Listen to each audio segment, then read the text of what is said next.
नाही मोर माई लक्ष्मी घरा वैसे निकली लक्ष्मी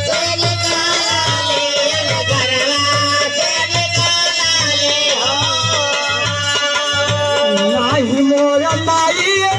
लक्ष्मी घरवा से निकाली अरे घरवा से निकाली हो नाही चिड़िया तलाब के मारली हो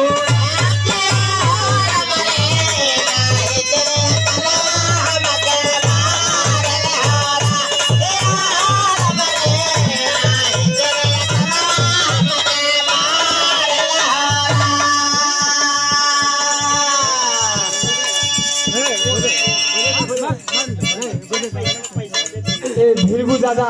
भिलगू बाबा आपके तरफ से कई का पुरस्कार बाबा के बार बार गुरु गोरखनाथ बनौले रहे इधर से जोने लड़का को ए आरती ए सपना श्रवण जो लड़का का आज तिलक हो ए लड़का के माँ के तरफ से ए आखत ए जोगी बाबा के आखत एक से साड़ी मतलब गुदरी रूपी साड़ी और ये साड़ी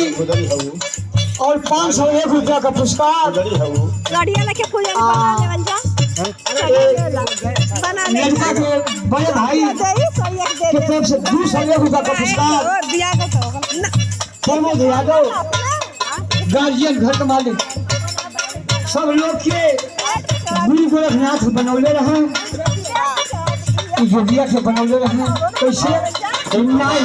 मोरा माई